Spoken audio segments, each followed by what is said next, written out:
안녕하세요, 독자님. 경제용입니다. 독자님께서 직접 이렇게 공유해 주신 2025년 10월 29일 4월 경제신문 증권면 기사들. 오늘 저희와 함께 그 속살을 한번 깊이 들여다보는 시간입니다. 단순 요약보다는요, 기사들 속에 숨겨진 의미랄까, 또 연결고리 같은 걸 찾아서 독자님의 시야를 좀 넓혀드리는 게, 저희 목표죠. 먼저 오늘 시장 분위기부터 잠시 짚어볼까요? 네, 오늘 시장 정말 대단했죠. 코스피는 그야말로 파죽지세입니다. 전일 대비 70.74포인트, 그러니까 1.76% 상승해서 4081.15. 또 사상 최고치입니다. 네, 맞습니다. 코스닥도 좋았고요. 환율은 좀 내렸죠. 네, 환율은 소폭 하락하면서 안정세를 보였고요. 특히 SK하이닉스, 실적 발표 후에 주가가 7% 넘게 폭등했어요. 네, 맞아요. 그러면서 장중에 시가총액 400조 원 돌파 얘기까지 나왔었죠. 정말 기념비적인 기록입니다. 그렇죠. 이런 뜨거운 분위기 속에서 독자님께서 보내주신 기사들도 시장의 열기를 그대로 반영하고 있는 것 같습니다. 첫 번째로 파고들 주제는 바로 코스피 5천 시대, 이 기대감입니다.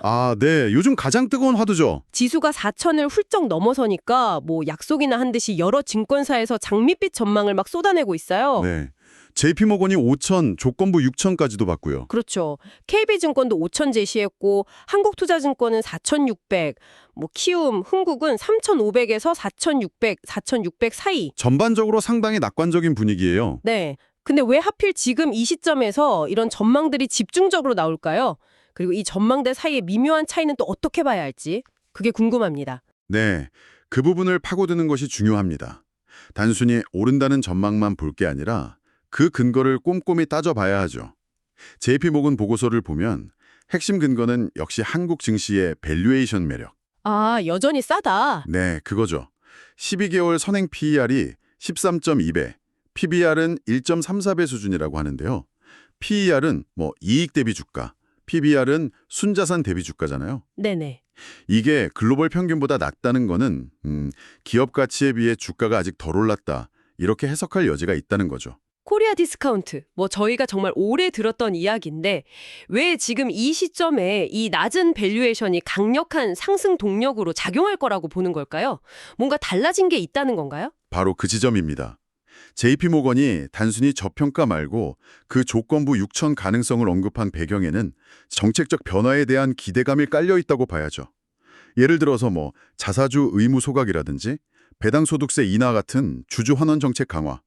기업 지배구조 개선 같은 것도요? 그렇죠. 투명성 강화.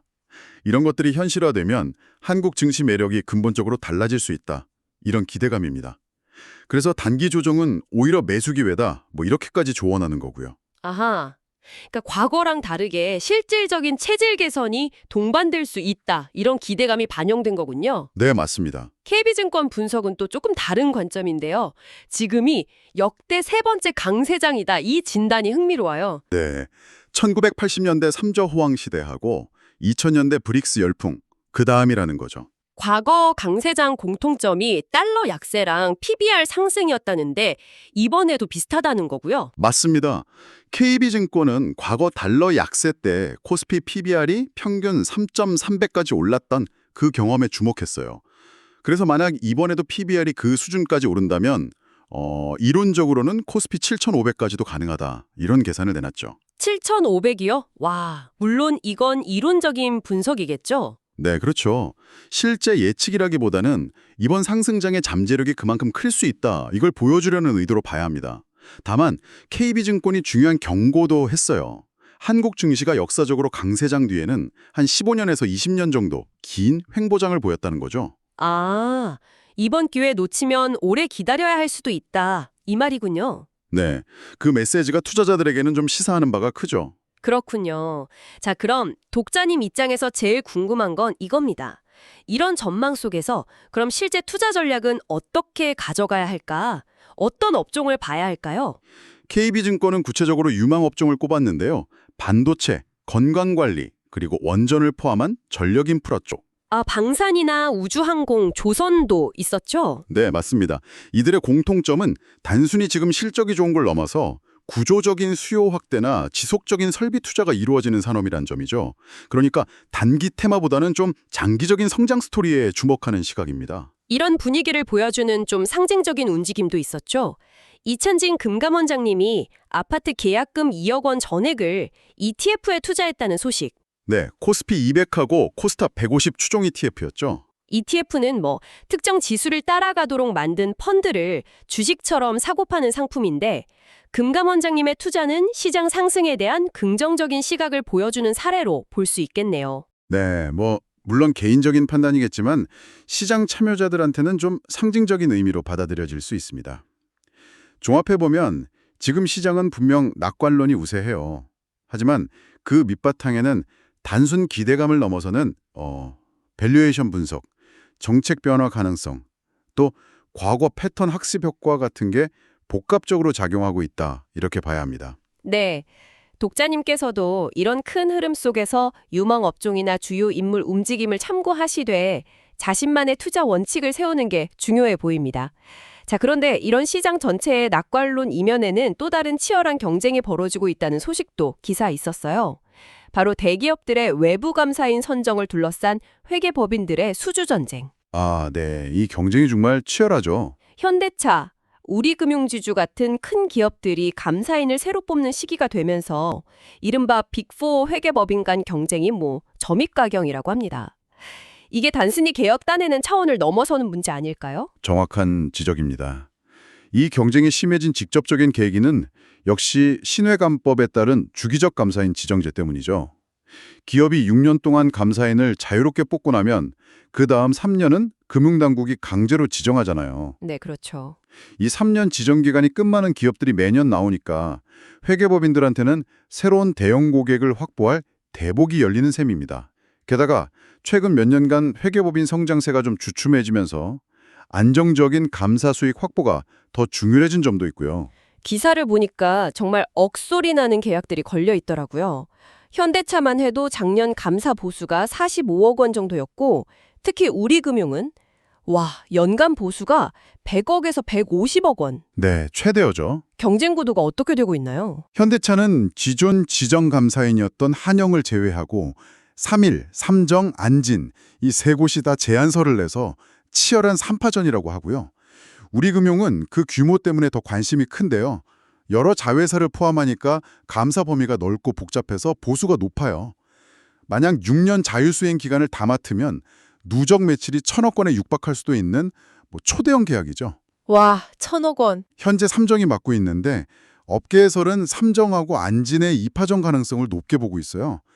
3일은 이미 KB랑 신한 두 거대 금융지주를 맡고 있어서 좀 부담스러울 수 있고 한영은 하나금융, 안진은 농협금융 감사 중인 상황 등을 고려한 분석입니다. 특히 삼정은 신한금융감사를 최근에 3일에게 넘겨줬으니까 우리금융까지 놓치면 타격이 크겠네요. 그렇죠.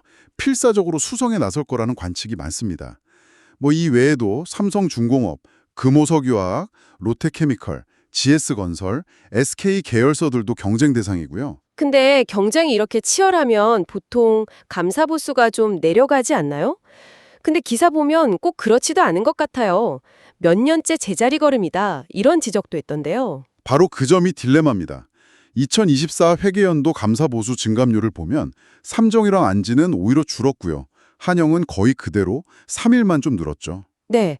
그럼 감사 품질 저하 우려는 없을까요? 신회감법 도입 취지 중 하나가 감사 품질 높이는 거 아니었나요? 맞습니다. 그게 우려되는 지점이죠. 감사 보수는 정체되는데 회계법인 간의 전문 인력 확보 경쟁은 치열해지고 있거든요. 3일 삼정은 감사 인력이 늘었는데 한영, 안진은 줄었다는 내용도 있었고요. 이런 구조면 장기적으로 감사 투입 시간이나 품질에 영향을 줄 수 있다는 우려가 나올 수밖에 없죠. 게다가 2027년 이후에는 이 주기적 지정제 자체를 재검토할 수도 있다는 얘기까지 나오면서 회계법인들 셈법이 더 복잡해졌습니다. 그렇군요. 회계 투명성을 높이려던 제도가 오히려 과도한 경쟁과 보수 정체를 낳고 잠재적으로 품질 저하 우려까지. 좀 아이러니하네요. 네. 독자님께서 보시기에도 이 문제는 단순히 회계업계율을 넘어서 기업 정보의 신뢰성이라는 더 큰 틀에서 중요한 의미를 갖는 것 같습니다. 아까 코스피 6천 조건으로 기업 투명성 강화 나왔던 거 생각하면 더 그렇죠. 맞습니다. 결국 기업 재무 정보의 신뢰성은 자본시장 전체의 건전성과 직결되는 문제니까요. 이 감사인 선정 경쟁 이슈는 그런 시스템이 어떻게 돌아가고 있는지 또 어떤 고민거리를 안고 있는지를 보여주는 단면이라고 할 수 있겠습니다. 자, 이번에는 유통업계로 한번 넘어가 보죠. 독자님께서 보내주신 기사 중에 가장 긴박하게 돌아가는 사안이 바로 이 홈플러스 매각건입니다. 인수해양서 LOI 접수 마감이 코앞인데 현재로서는 농협이 사실상 유일한 희망이다 이런 얘기가 나오고 있어요. 네, 상황이 정말 긴박합니다. 홈플러스랑 매각 주관사인 3일 회계법인이 31일 LOI 마감을 앞두고 농협 측과 막판 조율을 계속 해온 걸로 파악됩니다. LOI는 Letter of Intent, 인수 의향을 공식적으로 밝히는 서류죠. 그렇죠. 매각 측에서는 만약 농협이 진짜 인수 의지를 보여주면 법원 허가를 받아서 11월 10일로 예정된 회생계획안 제출 마감일을 한 번 더 연기하는 방안까지 검토 중인 걸로 알려졌어요. 파산을 막기 위한 마지막 카드인 셈이죠. 근데 국정감사에서는 강호동 농협 중앙회장님이 인수 검토 안 한다고 딱 선을 그었잖아요. 근데도 물밑에서는 계속 접촉이 이뤄지고 있다는 건가요? 공식적인 입장이랑 실무 검토 사이에는 좀 온도 차이가 있는 것 같아요. 기사를 보면 농협 경제지주 실무부서에서는 최근 3일 회계법인이 만든 홈플러스 관련 보고서랑 투자설명서 IM을 실제로 검토했다고 하고요. 아, 그래요? 네, 농협 고위 관계자도 3일 회계법인이랑 만나서 설명을 들었다는 건 인정했지만 인수 의사는 없다는 기존 입장을 되풀이했다고는 하죠. 표면적인 부인에도 불구하고 내부적으로는 어느 정도 검토가 진행됐다 이렇게 볼 수 있겠네요. 네, 매각 측에서는 농협을 설득하려고 시너지 효과를 집중적으로 부각하고 있습니다. 하나로마트랑 홈플러스 합치면 단숨에 매출 10조 원대 유통 2위로 도약할 수 있다. 이런 점. 통합 구매로 원가 절감하고 관리부서 일원화해서 고정비 줄이고 그런 얘기도 있겠죠. 그렇죠. 또 홈플러스 주 고객층인 240 세대와 수도권 광역시 중심 점포망이 상대적으로 고령층 고객 비중 높고 지방에 많은 하나로마트의 약정을 보완해 줄 수 있다. 이런 논리도 펼치고 있고요. 이 문제는 단순히 기업 하나 문제가 아니라 임직원, 협력업체, 소상공인들까지 최대 30만 명 생계가 걸린 문제라 정치권 관심도 뜨겁죠. 그렇습니다. 국회 농해수위 위원장이 국감에서 직접 농협의 인수 검토해달라고 요청했고 송미령 농식품부 장관도 파산만은 막아야 한다는 취지의 발언을 했었죠. 정부에서도 고용 문제 때문에 농협 역할을 기대하는 분위기고요. 네. 하지만 농협 예도에서는 여전히 부담감이 상당하다고 해요. 만약 인수했다가 실패하면 그 책임론에서 자유로울 수 없다는 걱정이 크다고요. 아, 그게 가장 큰 걸림돌이군요. 네. 과거 농협의 사업 확장 사례 중에 좀 성공적이지 못했던 경험들이 트라우마처럼 남아있다는 분석도 있고요. 그래서 IB 업계에서는 농협이 최종적으로 인수를 결정하려면 몇 가지 선결 조건이 필요하다, 이런 시각이 많습니다. 예를 들면 산업은행 같은 국책은행의 정책자금 지원이라든지. 아니면 구조조정에 대한 자율성 보장 같은 거요. 그렇죠. 그런 정부 차원의 지원이나 약속이 있어야 한다는 거죠. 결국 경제 논리, 정치적 압박, 내부 반발, 과거 경험까지. 와, 정말 복잡한 방정식이네요. 독자님께서도 이 결과를 주목하셔야 할 것 같습니다. 농협의 최종 결정이 유통시장 판도를 바꾸는 건 물론이고 수많은 사람들의 삶에 직접적인 영향을 미칠 수 있으니까요. 네, 맞습니다. 시장 논리만으로는 설명 안 되는 변수들이 많은 딜이라서 마지막까지 예단하긴 어렵습니다. 그 결과가 어떻게 나오든 상당한 파장을 몰고 올 건 분명해 보입니다. 물론 오늘 저희가 이야기 닿는 모든 내용은 정보 제공 차원이고요. 특정 기업이나 상품에 대한 투자 권유가 아님을 다시 한번 분명히 말씀드립니다. 네, 모든 투자 결정과 책임은 독자님 본인에게 있다는 점 꼭 기억해 주세요. 자, 마지막으로 살펴볼 소식은 금융투자업계의 빅딜입니다. 국내 1위 부동산 자산 운용사죠. 이지스 자산운용의 경영권 매각 관련 내용인데요. 본입차를 앞두고 매각 대상 지분이 예상보다 훨씬 커졌다는 소식입니다. 이게 인수전 판도를 어떻게 바꿀까요? 네, 당초 시장에서는 최대 주주랑 일부 FI 지분 합쳐서 한 66.6% 정도가 매물로 나올 걸로 예상했거든요. 근데 뚜껑을 열어보니까 매각 대상 지분이 무려 98%에 달한다는 소식입니다. 98%요? 거의 전부네요. 네, 주요 주주 중 한 명이자 창업공신인 조갑주 전단장 측 지분, 그리고 우군으로 분류됐던 우미글로벌, 금성백조주택 같은 건설사 지분까지 다 나온 겁니다. 여기에 예비 입찰에 참여했던 대신금융그룹 지분까지 포함되면서 사실상 회사 전체가 매물로 나온 셈이 됐습니다. 지분율이 98%면 인수하는 입장에서는 거의 100% 경영권을 확보하는 거니까 확실한 주인이 될 수 있다는 장점은 있겠네요. 하지만 그만큼 인수 가격 부담도 커지는 것 아닌가요? 정확합니다. 매각 대상 지분이 대폭 늘면서 예상 매각 가격도 기존 4,800억 원 수준에서 최대 8,000억 원대까지 거론되고 있어요. 8천억 원? 인수자 입장에서는 지분 구조가 단순해져서 경영권 행사는 편해지지만 동시에 훨씬 큰 자금 동원 능력이 필요해진 거죠. 현재 쇼트리스트에는 하나생명, 흥국생명이라는 국내 SI 두 곳하고 중국계 PF인 히라우스 캐피탈, 싱가포르계 운용사인 캐피탈랜드가 이름을 올렸는데요. 하지만 업계에서는 자금력이나 인수 시너지 등을 고려할 때 결국 하나생명과 흥국생명이 2파전이 될 가능성이 높다고 보고 있습니다. 그렇다면 하나생명과 흥국생명 각자 인수 동기는 뭘까요? 왜 이렇게 큰 돈을 들여서 이지스 자산운용을 가지려 하는 걸까요? 독자님 입장에서는 이들의 전략을 통해 앞으로 부동산 금융시장 변화를 좀 엿볼 수도 있을 것 같습니다. 먼저 하나생명은 김동원 사장이 그룹 금융부문을 총괄하면서 M&A를 통한 사업 확장에 굉장히 적극적인 모습을 보여왔습니다. 풍부한 보험 자산을 기반으로 대체 투자를 늘리려는 니즈가 강하고 실제로 동남아나 인도 등에서 3호 대출 사업도 확장하고 있고요. 아, 최근에 미국 증권사도 인수했죠? 네, 맞아요. 해외 시장 공략에도 속도를 내고 있죠. 여기에 더해서 이지스 자산운용 출신 인력을 영입하는 등 이번 인수에 상당히 공을 들이고 있다는 후문입니다. 하나그룹 전체의 금융 포트폴리오를 강화하고 특히 부동산 투자 부문에서 단숨에 시장 지배력을 확보하려는 의지가 강하다고 볼 수 있습니다. 흥국생명은 어떤가요? 태광그룹 계열인데 상대적으로 M&A 시장에서 하나만큼 자주 언급되지는 않았던 것 같은데요. 흥국생명 역시 만만치 않은 인수 의지를 보이는 걸로 알려졌습니다. 태광그룹 자체가 과거 M&A를 통해 성장해온 경험이 있고요. 최근 서울 광화문 본사 사업을 매각하면서 약 7,200억 원에 달하는 실탄, 그러니까 현금을 확보한 상태입니다. 이 자금력이 강력한 무기죠. 아, 현금이 많군요. 네. 또한 태광그룹은 서울 성수동 S팩토리 부지 같은 개별 가치가 높은 유효 부동산을 꽤 갖고 있는데 이지스 자산운용을 인수하면 이런 자산을 활용한 부동산 개발이나 리츠 사업 등에서 상당한 시너지를 낼 수 있습니다.